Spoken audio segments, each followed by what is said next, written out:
everyone! So, I want to freshen things up a little bit on my channel.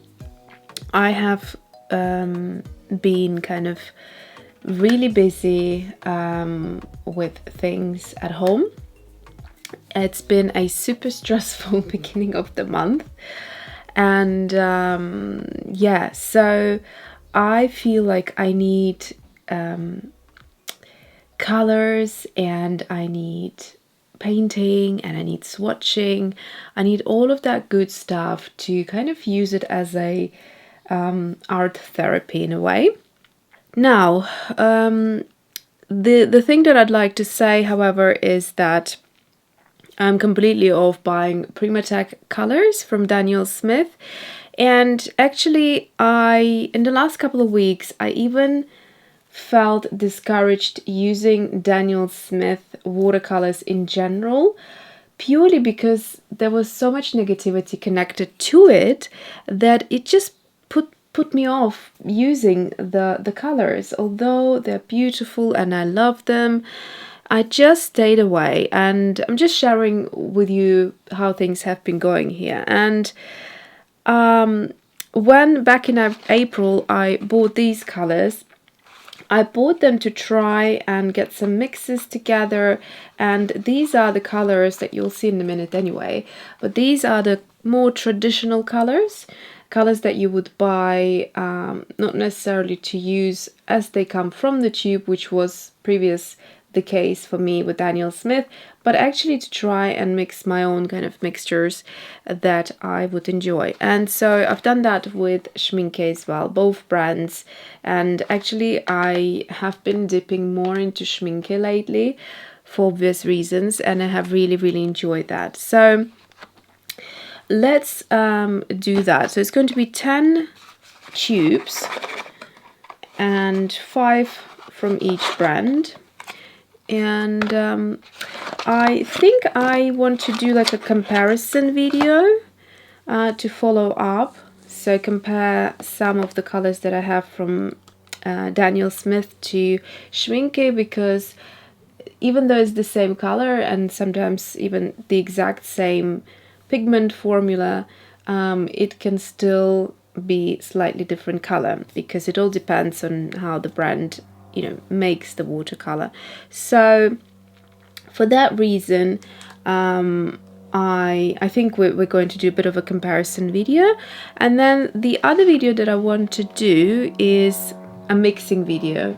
So those are probably coming, but for now let's just get these colors out.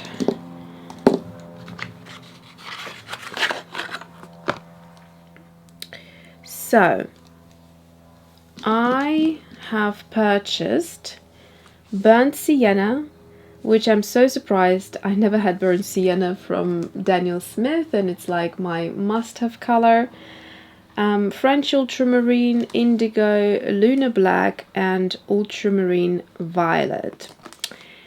From Schmincke I have Viridian, maroon brown, transparent sienna, French ultramarine. So I will be looking at these two in more detail, and I have got quinacridone gold hue. I think these French ultramarines might be the same pigment. Yeah, PB29, so there are no mixtures. And anyway, so we'll look at all of the information as I go. So let's start with Daniel Smith, and then I will move on to Schmincke. So let's start with burnt sienna.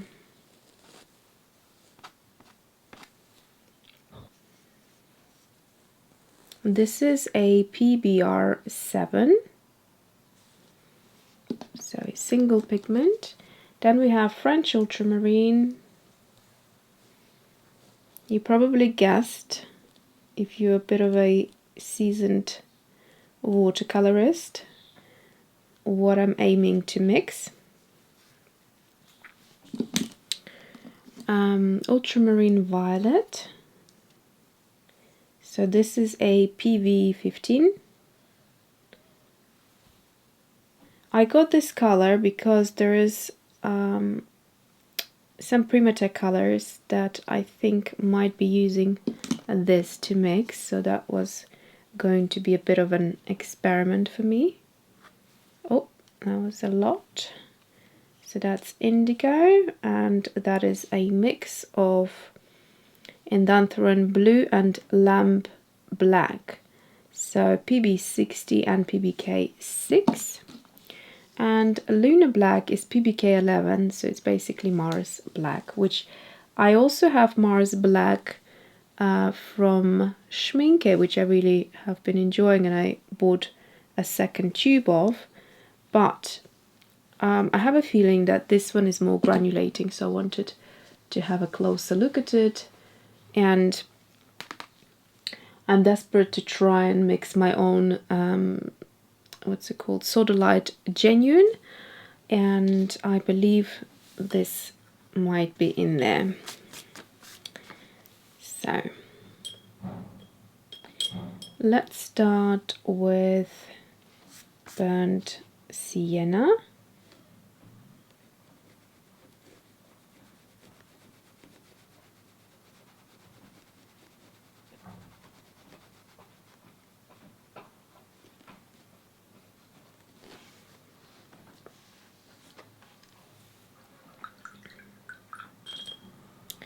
Next one is French Ultramarine.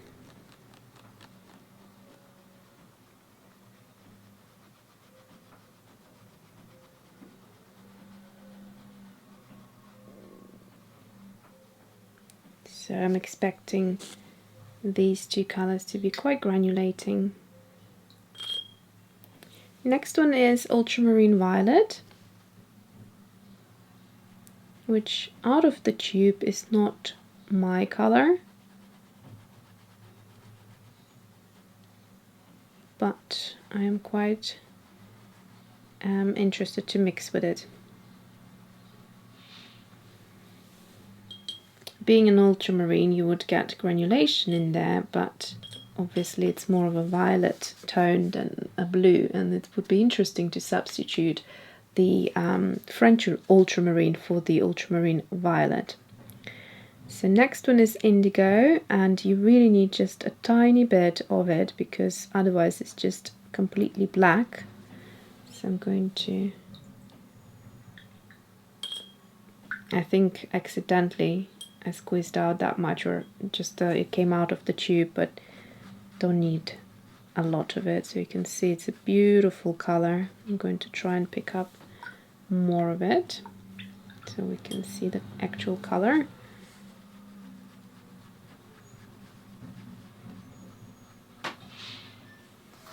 Like that, it's beautiful. I love Schmincke's indigo, and again I wanted to have Daniel Smith as a comparison. And let's now do the Mars Black. Mars Black is the name of the pigment, but the paint is called Lunar Black by Daniel Smith. Again, you don't need that much of it, but I want to show the granulation in this. Yes, it's got more of a base color compared to the Schmincke, so if you wanted to have it that black, you couldn't get it to that black. The Mars Black in Schmincke has more of a warm tone, but we will do all the comparisons in a different video. So now let's just get these colors in order. I will start with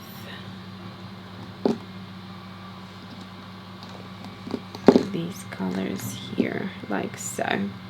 So we have, I'm going to go actually change the water first. Okay, so I had a bit of time, and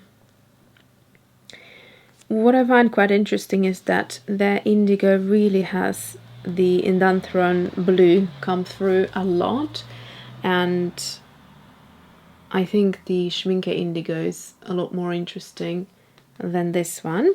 And Lunar Black is quite an interesting color to me. So on the tube it says that there is just Mars Black in there, PBK11, No way is this Mars Black on its own. There's just no way. So 100%, or probably I shouldn't say 100%, but I have a strong feeling that there is PBK 6 in here mixed in, because it's a very dark black. Mars Black, PBK 11 has a very distinct color to it. It's got a warm tone and it doesn't have much of a base tone. Let me actually grab you a little swatch card. So I've done this little series a while ago where I basically looked at Schmincke, and here is Schmincke PBK 11. So this is pure PBK 11. There is nothing mixed into there. And if I hold it next to it, you can see that it is a more warm toned color, and it's not because of the paper. On any paper it will look like that. And as a base tone, it doesn't go very deep, because that's the whole point of Mars Black. It's not an intense black like a lamp black. Lamp black is a color that Daniel Smith carries, and that is actually PBK 6. And trying to think whether, let me just grab the little prospect and have a look. So lamp black, yeah, PBK 6. So I'm pretty sure they basically mix that in, because you can see ivory black has a warm tone to it. This is a very kind of yeah, I mean, to me, from working with lamp black as well,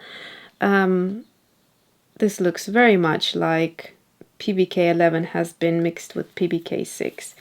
And of course, we didn't get this information on here. Anyway, this is just my suspicion from looking at the colors and working with pigments. This just doesn't, doesn't look to me like PBK 11. And possibly why they also decided to call it Lunar Black, because it isn't Mars Black. Mars Black needs to be on its own, and it's not. So anyways, I'll leave it at that. Let's move on to Schmincke Quinacridone Gold Hue. I just like stable brands of watercolor where I know, when the brand puts the information on the tube, that's actually what you're getting. And I feel that Schmincke really satisfies that. They might not have those exciting colors, but at least they have honest colors that you know what you're getting. Oh no! Oh. Okay, this color is escaping, so I will have to find a little home for it. So I have Viridian by Daniel Smith, and I'm a huge fan of it. So I wanted to see how different the Schmincke would be. It's a PG 18.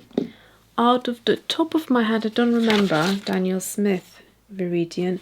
It's PG 18. What did I say? Yeah, the same one, the same pigment, single pigment. The Daniel Smith is lovely and granulating, so we'll see how the Schmincke one behaves. I kind of feel like I want to transit more towards Schmincke and find my own way of mixing colors that are interesting. Okay, so Quinacridone Gold Hue. Now, I love my Quinacridone Gold by Daniel Smith. It's one of my favorite colors from the range. So I wanted to see how the Schmincke one works. Now, this is a double pigment, hence hue. So we've got PY150, which is nickel laser yellow, and PR101, which is, if I'm not mistaken, isn't it oxide, transparent something? Transparent red oxide, is it? Yeah, PR101 is transparent red oxide, which are two of my favorite colors, so I quite love this mix. And then we have Transparent Sienna, which might have been one of the newer colors. Wow, that is amazing. Look at the must tone of it. Let's just add a bit more water. That is gorgeous. It's so kind of like rusty and deep.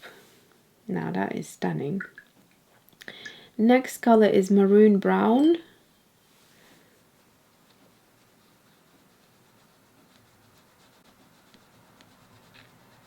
So it's kind of similar to Burnt Sienna.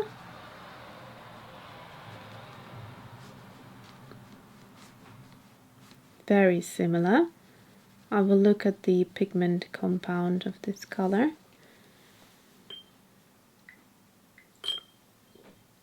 And then, let me see if I have enough color here.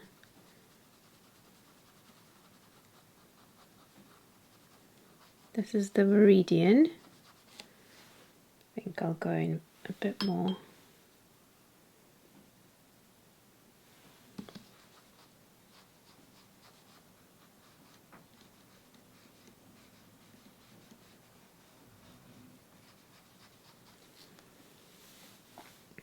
And finally, French Ultramarine.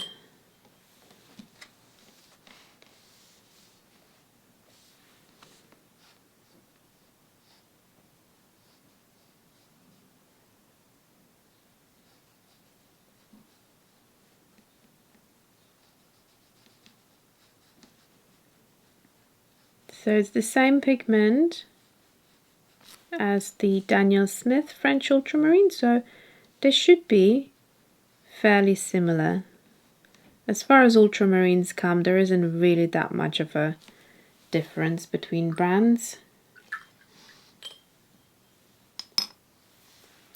Okay, let me just dry them a bit and come back. This is such a surprise. I wasn't sure if I was going to like this one, the Transparent Sienna.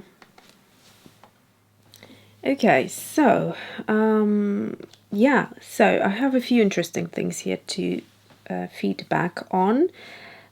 Firstly, actually, before I go on, Quinacridone Gold by Daniel Smith is a mix of PO48 and PY150. So it's different in the sense that in the Schmincke case we have the PR101, which is here this color on its own, and it's the transparent red oxide.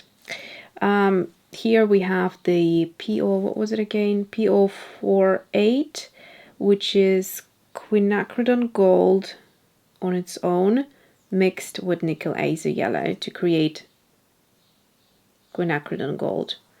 Anyway, so here we have the Quinacridone Gold hue, as it's a 2-pigment mixture, and it is beautiful. I am quite interested swatching it side by side with the Daniel Smith, because I thought I couldn't find anything that I would love more than the Daniel Smith Quinacridone Gold.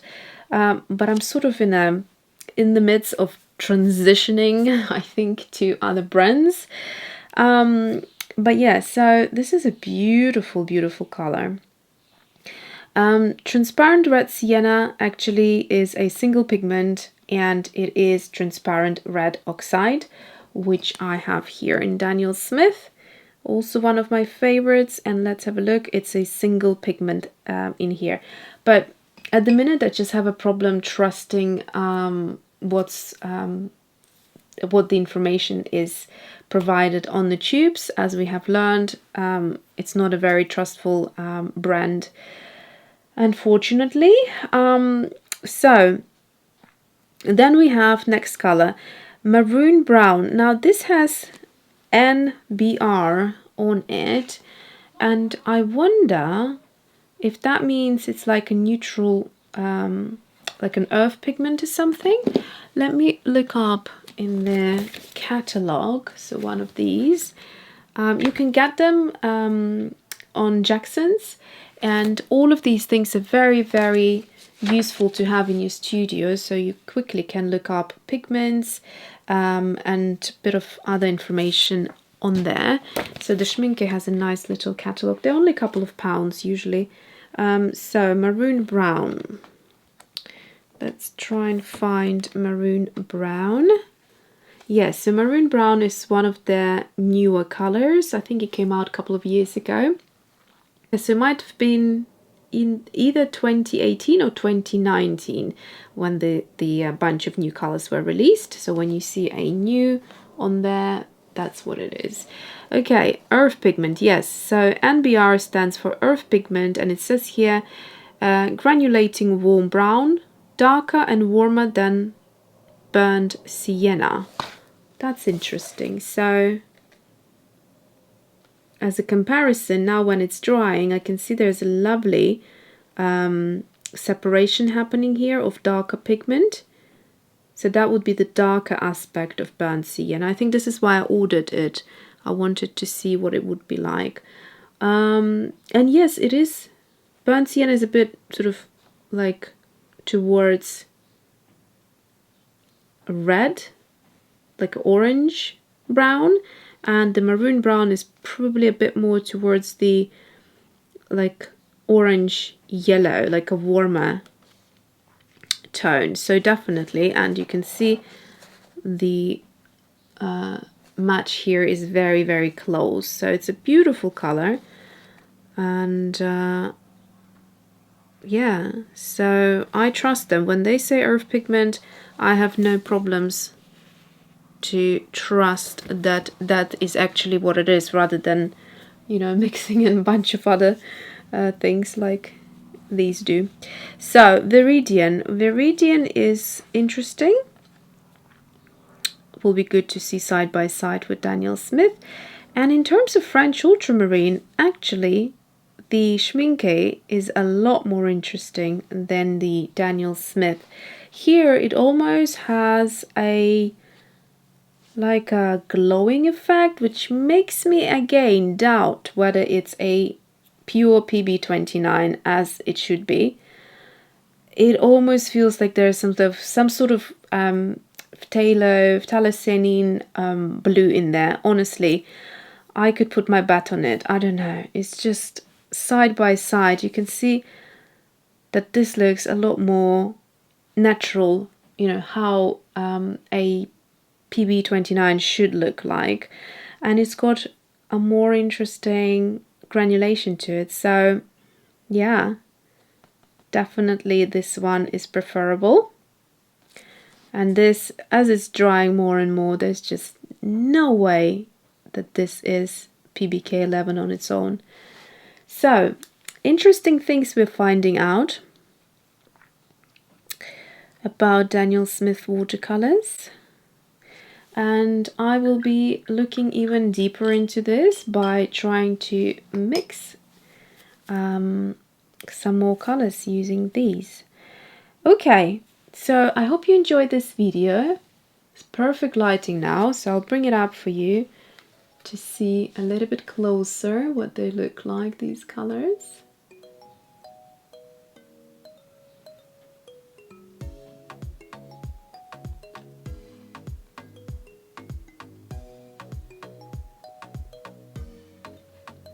Beautiful granulation in some of them.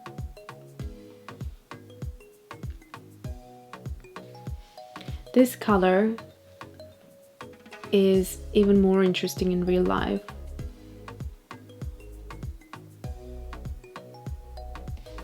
So that's it for today. Thanks for watching and see you soon.